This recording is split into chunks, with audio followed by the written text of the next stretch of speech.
Ray Brown's Talkin' Birds. Made possible by the generous support of the Birdwatchers General Store, Orleans, Cape Cod. Birdwatchersgeneralstore.com. By Vortex Optics, with the VIP warranty, their unlimited lifetime promise to keep you and your optic covered. Learn more at vortexoptics.com. And Beautyo Books, an independent family-owned bookstore carrying one of the largest selections of birding books in the world. BeautyOBooks.com. Good morning, afternoon, or evening. Welcome to our show number 958.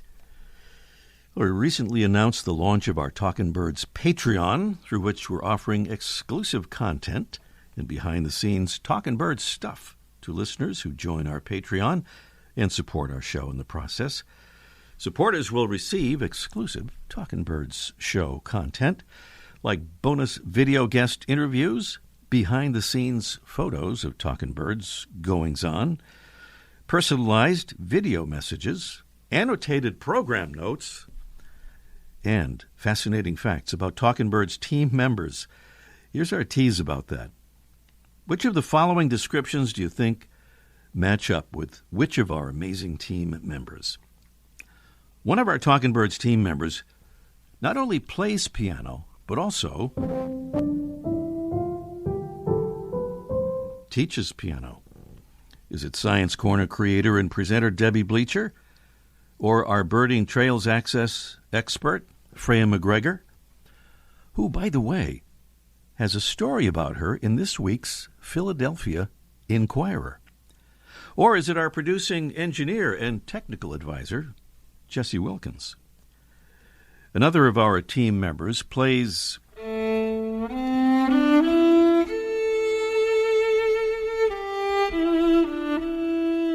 the viola, as well as other instruments, and has done writing and editing work for major publications.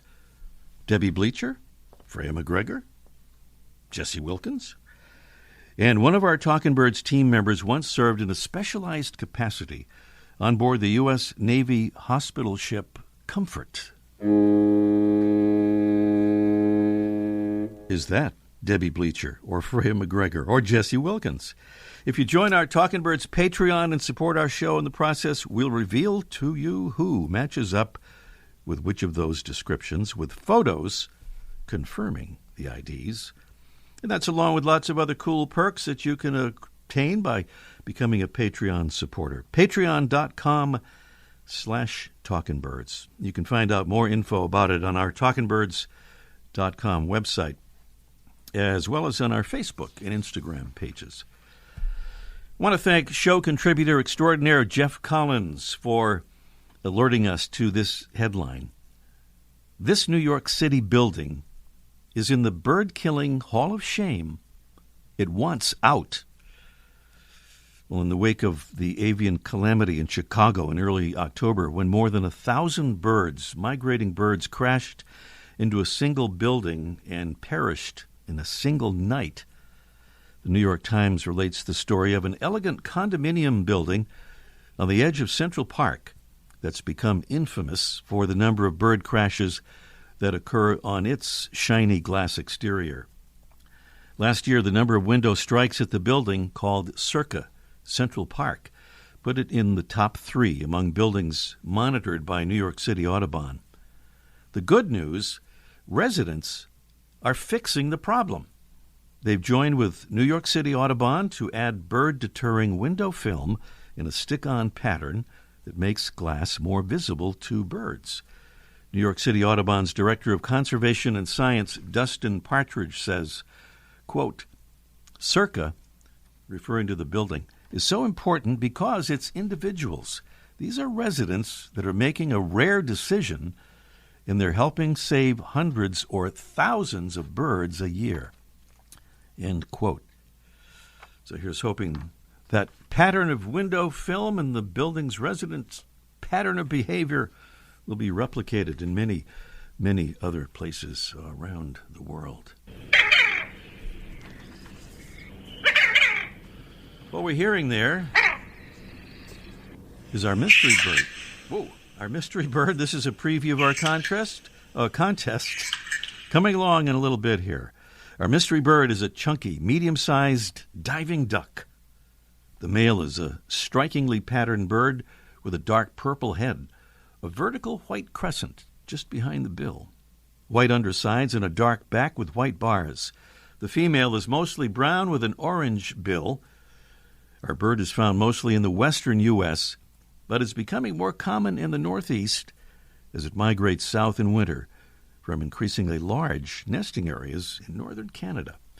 That's our bird, and some clues there, and wow, we have some wonderful prizes, including from our friends at Bird Collective, new friends of our show here, reminding us that birding is a wild life, but that you don't have to sacrifice style or comfort when out in the field. That's why today's prize is a $25 gift certificate for Bird Collective, your one-stop shop for vintage-inspired apparel and unique accessories, all featuring birds. More info on them at birdcollective.com. They do lots of great stuff for conservation groups, by the way, so we're really happy to have them with us. And from our friends at Brome Bird Care, it's a Brome Squirrel Solution 150 bird feeder. It's genuinely squirrel-proof and chew-proof. It's easy to clean, and it features a vented seed tray to keep the seed fresh and dry. It's kind of got it all there. Wonderful prizes. And speaking of window collisions, if we get to our bonus prize or bonus question today, we'll offer a feather-friendly bird window collision kit to keep birds from crashing into your windows. That's all on our Mystery Bird contest coming up in just a little bit. Want to get you ready for that right now.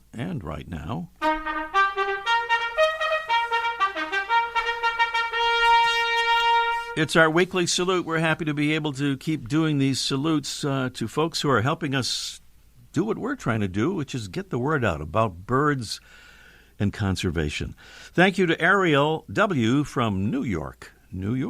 Thank you so much, Ariel, for becoming a Talkin' Birds ambassador.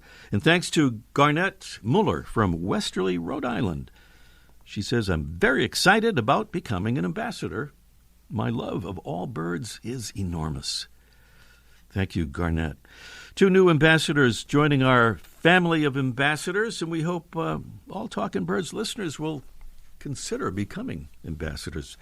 It's really easy to do. It takes a couple of minutes to sign up as an ambassador, and the time you spend doing it is very small, as small as you like. All it amounts to is we send you a bunch of little cards, and at your convenience, hand them out to your friends and neighbors, fellow birders, and maybe most importantly, would-be birders. So it's that simple. Just go to talkinbirds.com and click on the Get Involved tab at the top of the homepage to sign up. Still to come today, we'll connect direct to Hawaii with the American Bird Conservancy's Luka Zavas, who'll detail the many survival threats encountered by honey creepers and other Hawaiian birds. Also today, Mike O'Connor will join us for Let's Ask Mike segment, direct from Cape Cod, about birds that vocalize not just in spring, but in fall and winter too. And up next, a bird whose vocals and appearance seem well suited for Halloween season is today's featured feathered friend.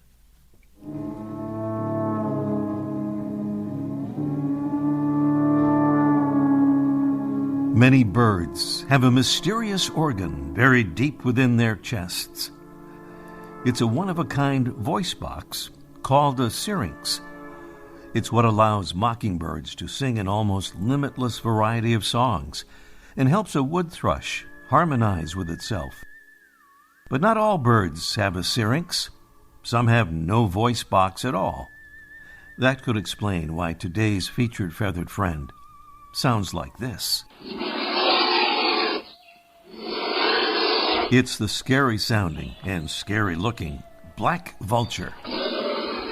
Black vultures are raptors and members of the New World vulture family, slightly smaller than the closely related turkey vulture. The black vulture's nearly all black plumage contrasts with silvery patches on the underside of their wingtips. The bare skin on their head is also black. One way to separate these two vulture species in flight is by noticing that turkey vultures' wings are usually held in a dihedral, or V-shaped configuration, a little bit like the common rock pigeon, while black vultures hold their wings flat and angled forward as eagles do. And the silvery plumage on the turkey vulture's wings extends beyond the tips, all along the wing's trailing edge. Here in the U.S., black vultures are outnumbered by their red-headed turkey vulture cousins, but thanks to their huge range, black vultures rank number 1 in vulture population all across the Western Hemisphere. Unlike turkey vultures, black vultures don't have an especially well-developed sense of smell. It's not needed because their method of finding food is to soar high in the sky, looking down on the turkey vultures and moving in when their relatives home in on a carcass on which to feed. And despite the black vulture's smaller size, they'll often drive turkey vultures away from food by showing up in greater numbers. The black vulture is a resident species in much of the southeast part of the U.S., and they're found in parts of the southwest as well, while they've also expanded their territory in recent years into the northeast. Experts say that this expansion is probably due, at least in part, to the increased availability of roadkill and to warmer temperatures associated with climate change.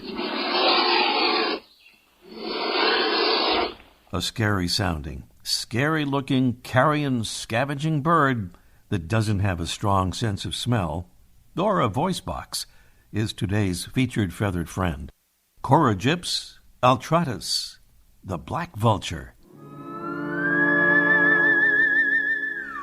Welcome again to our show, number 958.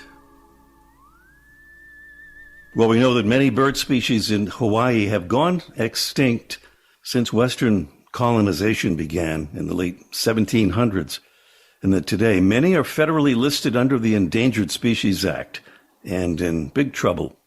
We're about to find out about the ongoing threats to the birds of Hawaii and what might be done to fight back as we welcome Luka Zavas. She's the American Bird Conservancy's outreach manager in their Hawaii program, and she has another specific focus as well, which we'll ask her to describe. Good morning, Luka. Good morning, Ray. Thank you for having me. Our pleasure indeed. Tell us about that other program that I just alluded to there. Yeah, so I work here in Hawaii on the island of Oahu to help guide outreach and community engagement for the Birds Not Mosquitoes partnership. And so BNM, which we call ourselves, is a multi-agency partnership. So we have federal, state, nonprofit, and private organizations all working together and leveraging everybody's expertise in helping to advance mosquito suppression here in Hawaii to protect our endangered Hawaiian honey creepers. Okay, I'll come back to that too, but I wonder if we could kind of start off here with, maybe for folks who aren't familiar, an overview of Hawaiian birds. So many spectacular species. And how many endemic species are there in Hawaii, found only there, and how many are threatened by extinction? We had estimates, we can't say for exact, but estimates of over 115 bird species that were found nowhere else in the world. Mm-hmm. Of those, 71 have already disappeared. And so we are facing most of them, like very few. I think I could count off on my hands more of like who aren't endangered versus like who are endangered here in Hawaii.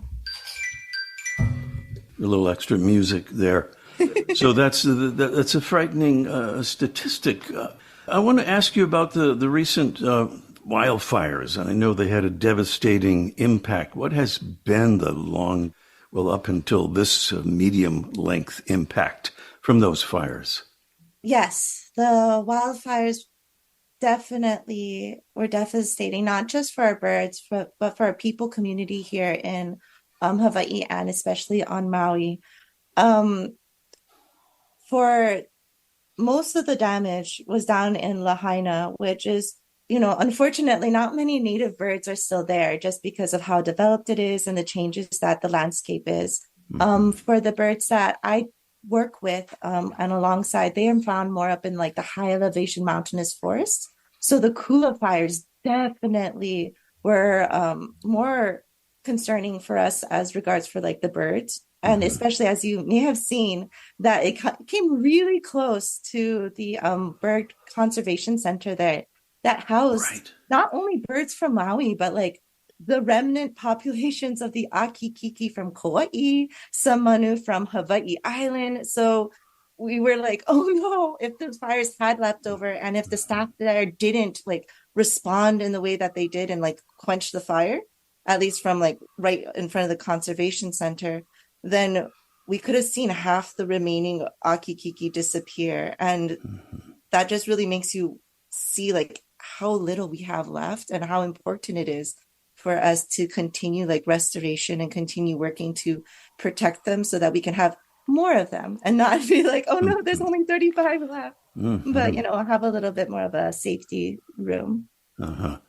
So avian malaria spread by mosquitoes, I think, non-native mosquitoes. You can correct me if that's not correct.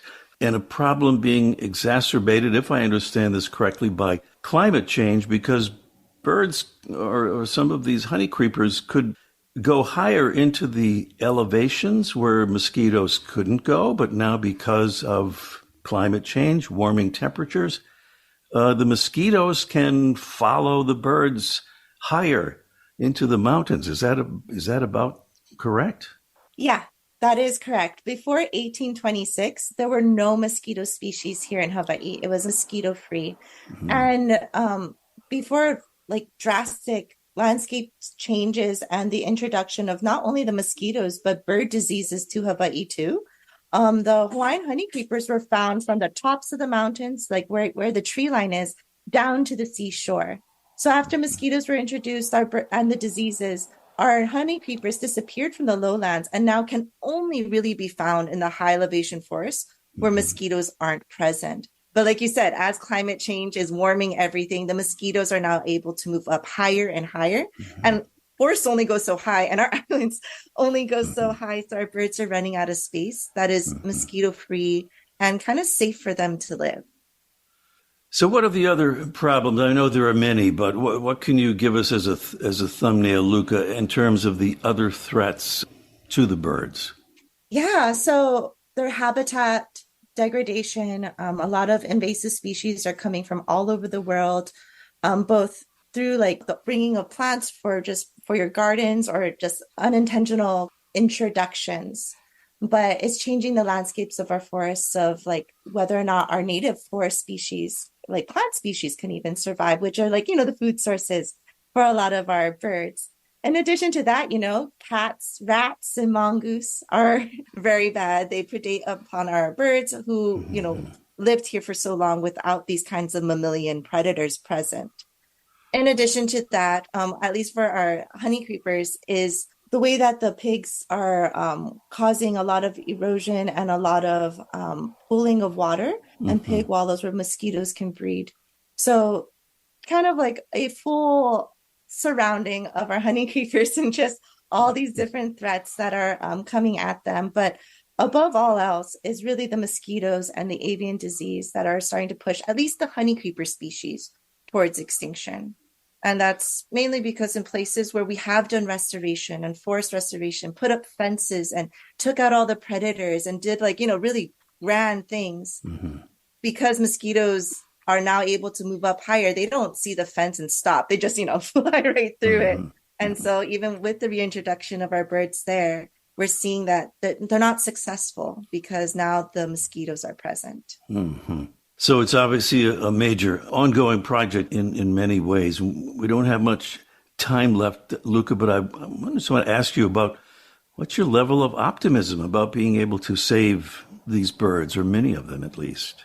Yeah, so 100% save, is always the goal, but being realistic, I am very hopeful. I've come to know all those who are at the forefront of working to help protect these birds. And they are doing everything. And they're not just seeing these manu as like birds, but, as essential beings and species and life forms that should be here, living amongst us, like without the birds, we wouldn't have Hawaii, and we can't have Hawaii without the birds.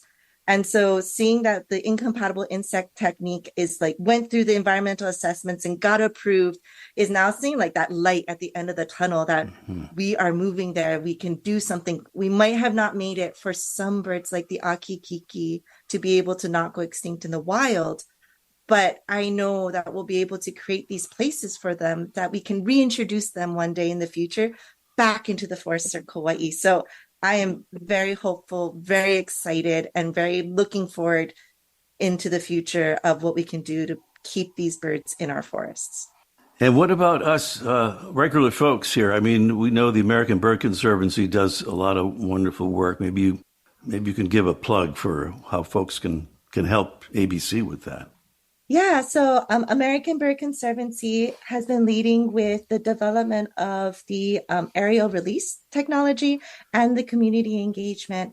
And so if you're going to come and visit us here in Hawaii, come help us out in weeding and doing some mosquito research and surveys. But if you're not in Hawaii and you are just, out on the continent or from around the world, we welcome you to go to our website, and I will drop the link with you. I don't have it off the top of my head. I'm so sorry. But you can go to our website and you can donate some money to us, and they'll go directly to the Birds Not Mosquitoes project and directly help with helping to fill in the gaps. That's one of the things ABC is able to do as a nonprofit organization, is be that puka filler or that hole filler. And so this funds will help us to support our partners and fill in those funding gaps that they have and research gaps to help protect the birds.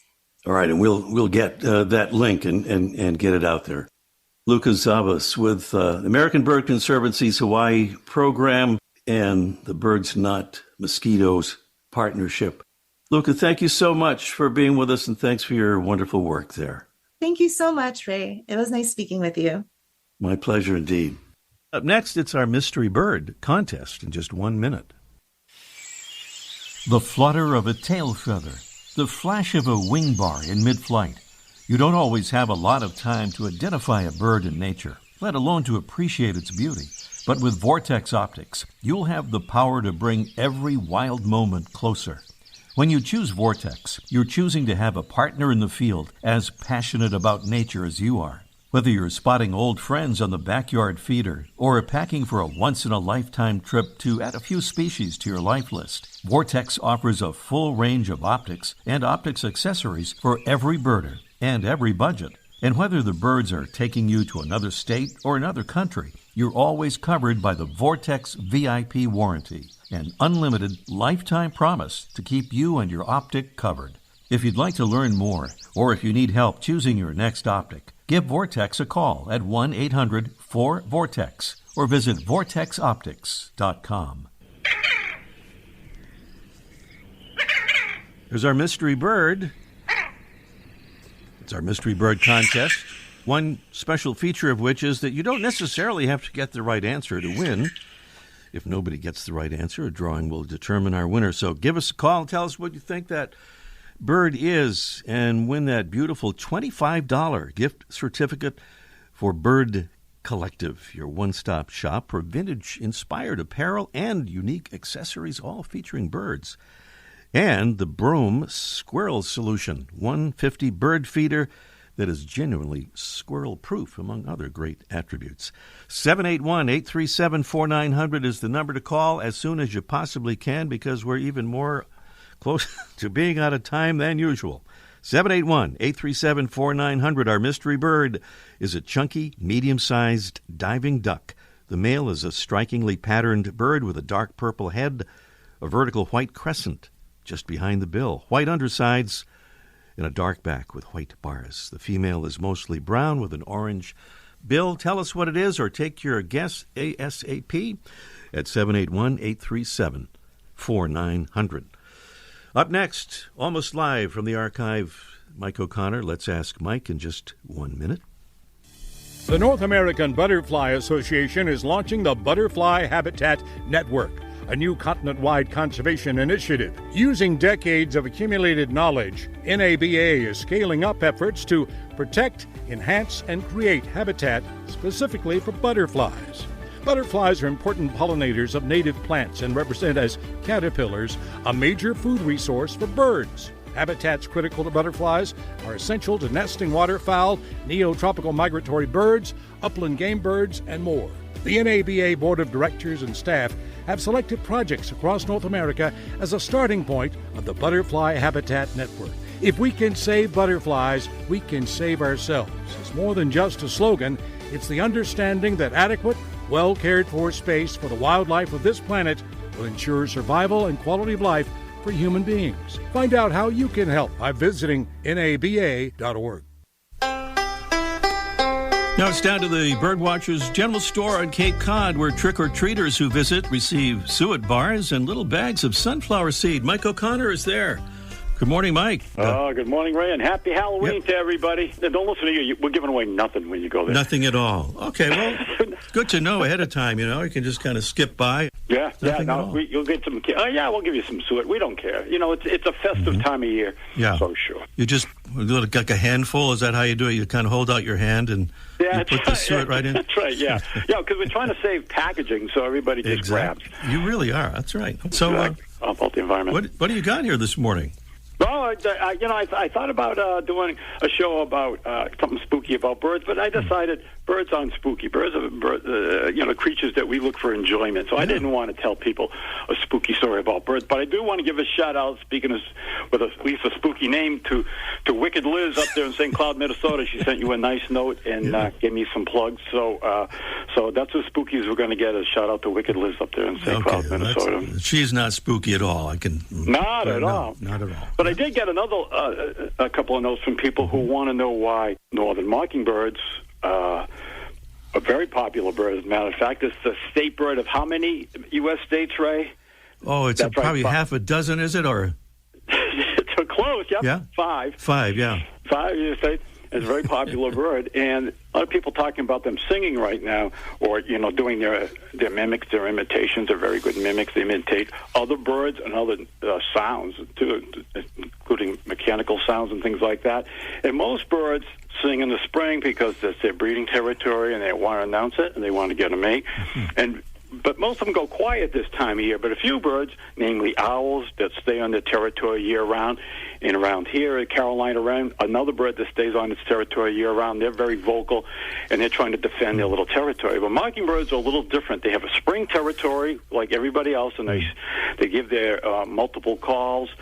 But this time of year, they're also doing it, but not so much for breeding territory. They find a patch of food that they want, and they don't want anybody coming near it. So they sing to keep other mockingbirds away, but they also want to keep other, like you said, starlings you mentioned earlier, and robins and other birds they'll eat the berries off their plants. So they're very aggressive, and they're very good at keeping the other birds away. But they'll also sing to keep other mockingbirds away. And some people will complain if they get a mockingbird, it'll drive all the other birds out of their way, out of their yard. But they'll figure it out. Birds always figure it out. They will figure it out. Just like the trick-or-treaters, they'll figure it out. If they want a handful of suet, the Birdwatchers General Store is a place. That's right. Dig in. No packaging today. Talk to you next week, Mike. Okay. Bye-bye. Okay, we're back to the Mystery Bird Contest. We have just seconds to go. Maybe Susie in Pennsylvania can figure it out with our Mystery Bird. Good morning, Susie. Hey, good morning, Ray. Good morning. What do you say our Mystery Bird is, Susie? I'm taking a guess on the tufted duck. The tufted duck is what I would call a top-quality guess, but not exactly right. On the other hand, we're out of time, so we are declaring you the winner. The bird is actually the Barrow's goldeneye. The Barrow's goldeneye. Susie, stay on the line and we'll take care of stuff. Oh, thank you so much. Anyway, I'm thrilled. Great, thank you. We're out of time. See you next week. The Bird Show. I like that. I love it. Ray Brown's Talking Birds. Made possible by the generous support of the Birdwatchers General Store, Orleans, Cape Cod. Birdwatchersgeneralstore.com. By Vortex Optics. With the VIP warranty, their unlimited lifetime promise to keep you and your optic covered. Learn more at vortexoptics.com. And Beautyo Books, an independent family-owned bookstore carrying one of the largest selections of birding books in the world. BeautyOBooks.com.